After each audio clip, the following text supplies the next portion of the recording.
कई आर्टिस्ट जो है नीडल के डेप्थ को जो है स्ट्रोक समझ लेते हैं, जबकि नीडल की डेप्थ अलग चीज़ है और स्ट्रोक लेंथ अलग चीज़ है। नीडल की डेप्थ को जो है आप स्ट्रोक लेंथ से कंपेयर नहीं कर सकते, वो दोनों अलग अलग चीज़ें हैं। इसको समझते हैं कि दोनों में क्या फ़र्क होता है। तो शुरू करते हैं। सबसे पहले कॉइल मशीन से शुरुआत करते हैं। कॉइल मशीन में ये आर्मेचर बार है। आर्मेचर बार के ऊपर ये स्प्रिंग होती है जो कि कॉन्टैक्ट स्क्रू से कनेक्टेड होती है। जब हम इसके अंदर सप्लाई देते हैं तो यहाँ पे मैग्नेट जो है रॉड है, ये आयरन रॉड है, कॉइल से मैग्नेटाइज हो जाते हैं। मैग्नेटाइज होने की वजह से आर्मेचर बार जो है इस पर टच हो जाता है। टच होने के बाद आप ये स्प्रिंग देख रहे हैं, आर्मेचर बार की जो स्प्रिंग है इसकी और कॉन्टैक्ट स्क्रू के बीच में एक गैप बन जाता है।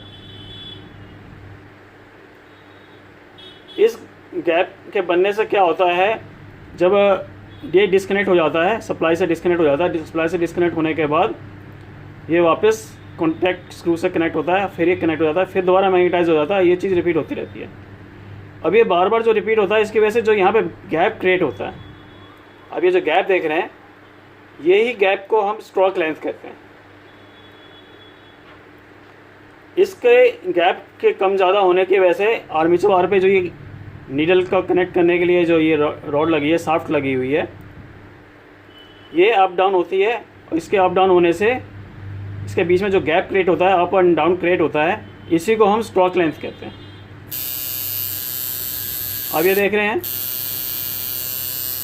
इसमें क्या गैप आ रहा है। इस गैप को हम कम ज़्यादा भी कर सकते हैं। एडजस्टिंग स्क्रू को ढीला करके, टाइट करके हम कम ज़्यादा भी कर सकते हैं। अब इसकी स्ट्रोक जो है हम इसको कम करना चाहेंगे तो इसको हम थोड़ा टाइट कर देंगे और इसकी स्ट्रोक जो है पहले से कम हो गई है। वही हम इसको थोड़ा अनस्क्रू करेंगे, ढीला करेंगे तो अब इसकी स्ट्रोक लेंथ जो है बढ़ गई है।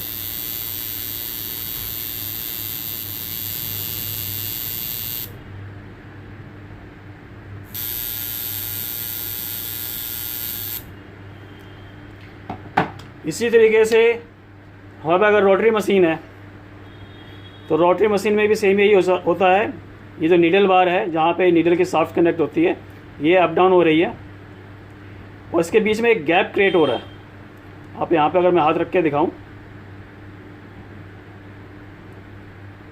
तो इसके बीच में जो गैप क्रिएट हो रहा है, इसी गैप को हम स्ट्रोक लेंथ कहते हैं।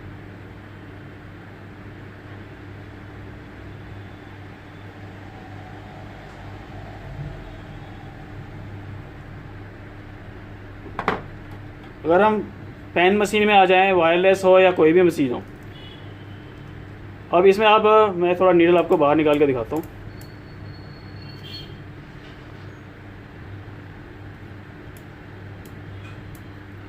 मैंने नीडल को जो है मैक्सिमम जो है आउटपुट पे बिल्कुल टिप के बराबर सेट कर दिया ताकि आपको नीडल जो है सही से क्लियर नज़र आ सके। अब आप इसकी स्ट्रोक लेंथ देख रहे हैं कितनी बाहर आ रही है।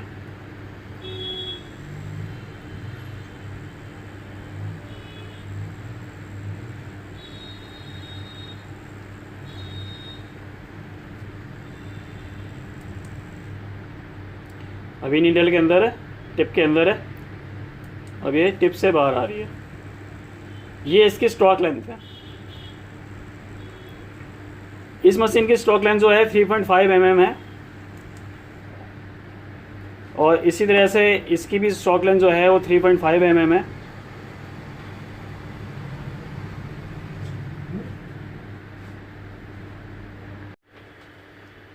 और इस कॉइल मशीन की जो वेरिएशन है, जो भी स्ट्रोक लेंथ है, वो 2.5 mm है। तो इस तरीके से मेरे पास 3.5 mm में जो है दो मशीन है स्टेम, और ये कॉइल मशीन जो है 2.5 mm में है। अब इस वेरिएशन से जो अलग अलग जो आपको वेरिएशन दिख रही है 2.5 mm, 3.5 mm, इससे ऊपर भी आता है। इस अलग अलग जो स्ट्रोक लेंथ होता है, इसकी वर्किंग क्या होती है, क्या होता है, इससे क्या फ़र्क पड़ता है, तो आगे मैं इस वीडियो में समझाऊंगा आपको। सबसे पहले शॉर्ट स्ट्रोक लेंथ। इसकी जो स्ट्रोक लेंथ है स्टार्टिंग जो होती है 1.8 से लेके 2.5 mm तक होती है। ये जो मेनली है इसका जो इस्तेमाल होता है वो सॉफ्ट शेडिंग के लिए होता है, ब्लैक एंड ग्रे शेडिंग के लिए होता है। ऐसा नहीं कि कलर नहीं कर सकते, आप कलर भी शेडिंग कर सकते हैं, लेकिन सॉफ्ट शेडिंग के लिए होता है। कॉइल मशीन में ईजिली आपको ये स्टॉक मिल जाता है कि कॉइल मशीन जो है मैग्नेटिक फील्ड पे काम करता है, और मैग्नेट जो है वो ज़्यादा दूर से आर्मेचर बार को खींच नहीं पाता है, इसकी वजह से उसकी जो स्ट्रोक लेंथ है वो बहुत ज़्यादा नहीं होती है। जबकि रोटरी स्विच में क्या होता है कि रोटरी स्विच में सब मोटर लगा होता है, और मोटर को घुमाने के लिए कैम व्हील का इस्तेमाल किया जाता है।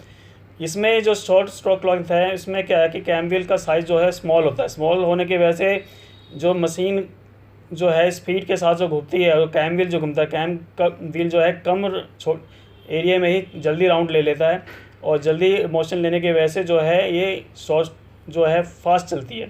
फास्ट चलने की वजह से जो है सॉफ्ट शेडिंग के लिए बहुत आसान होता है, इससे बहुत अच्छा वर्क होता है इसका, सॉफ्ट शेडिंग के लिए यूज़ बहुत अच्छा होता है।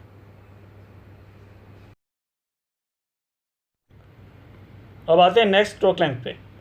नेक्स्ट स्ट्रोक लेंथ है medium stroke length. Medium stroke length में जो है स्ट्रोक लेंथ फिक्स्ड आता है 3.5 mm।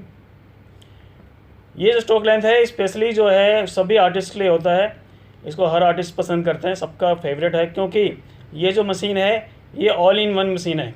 ये यूनिवर्सल मशीन होती है जिससे आप हर तरह के काम कर सकते हैं।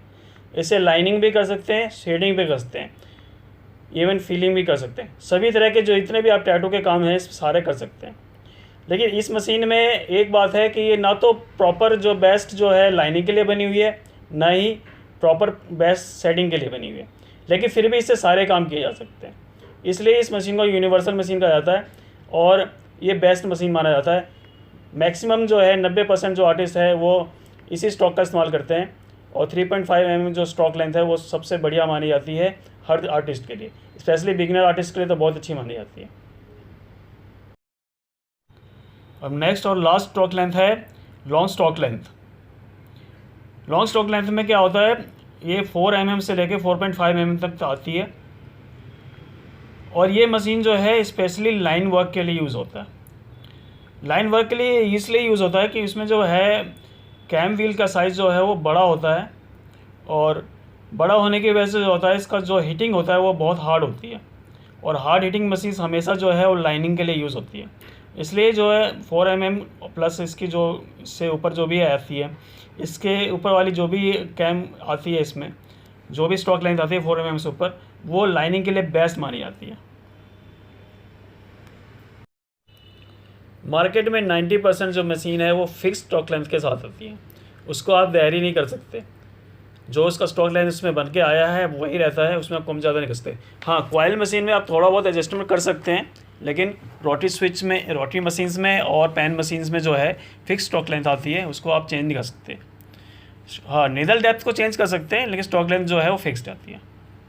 लेकिन कुछ मशीनें ऐसी अवेलेबल हैं जिसमें अलग अलग कैम्स आती हैं।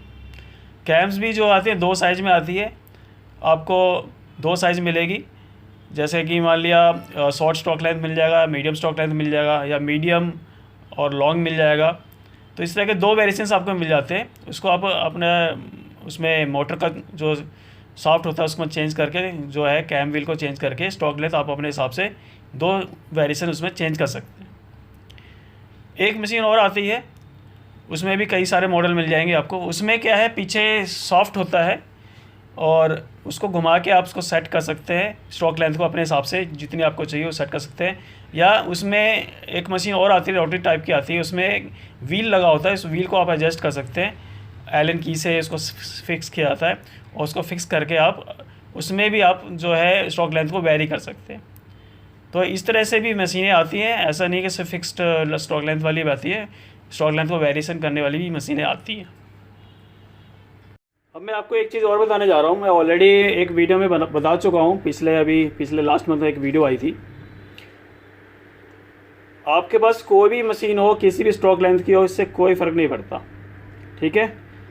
सबसे बड़ी बात इसमें नीडल का आपका सेटिंग करना होता है। जब भी आप मशीन रन करते हैं तो आपने ये ध्यान रखना है कि आपके पास पेन मशीन हो या नॉर्मल जो मशीन स्टैंडर्ड आप नीडल यूज़ करते हैं वो हो, इससे कोई फ़र्क नहीं पड़ता।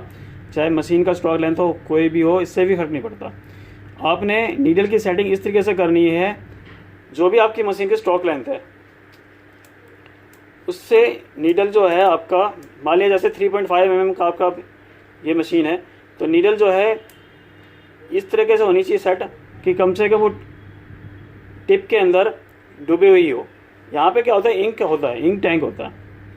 इस इंक टैंक पे इंक भरा हुआ होता है और जब हम इसको रन करते हैं तो नीडल जो है उस इंक को बाहर की तरफ लेके जाता है और जब हम स्किन में इसको पंच करते हैं तो स्किन में उसको छोड़ता है।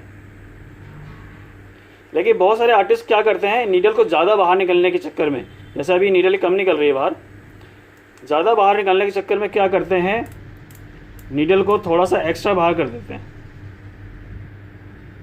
अभी करीब करीब टिप से थोड़ा सा ही अंदर है। इसकी वजह से क्या होता है, इंक जो है यहाँ पे बहुत कम मात्रा में होती है।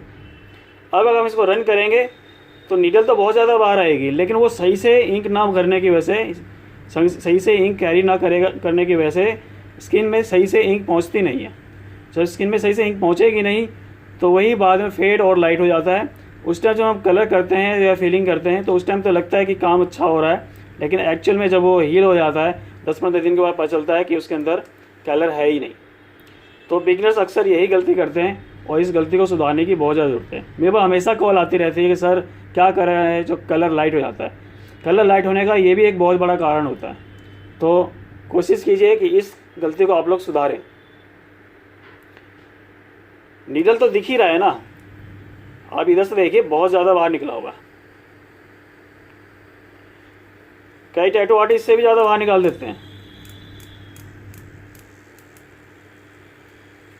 ये देखिए कितना बाहर निकल गया। उन्हें लगता है कि नीडल बहुत ज़्यादा बाहर होएगी तो जो है इंक जो है सही से पहुंचेगा बॉडी में। ऐसा कुछ नहीं है, बॉडी में तो आपने 1 mm ही डालना है, उससे ज़्यादा डालना नहीं है ना। इसलिए आपने जो है सेटिंग जो है नीडल की जो डेप्थ है टिप के अंदर वो कम ही रखनी है, इस तरीके से रखनी है। अब आप इसको रन करेंगे तो नीडल जो है सही से इंक को कैरी करेगा और सही से इंक कैरी करने की वजह से जो है सही से पंचिंग होएगी। पंचिंग होने के बाद उसमें कलर जो है सही से जाएगा स्किन के अंदर।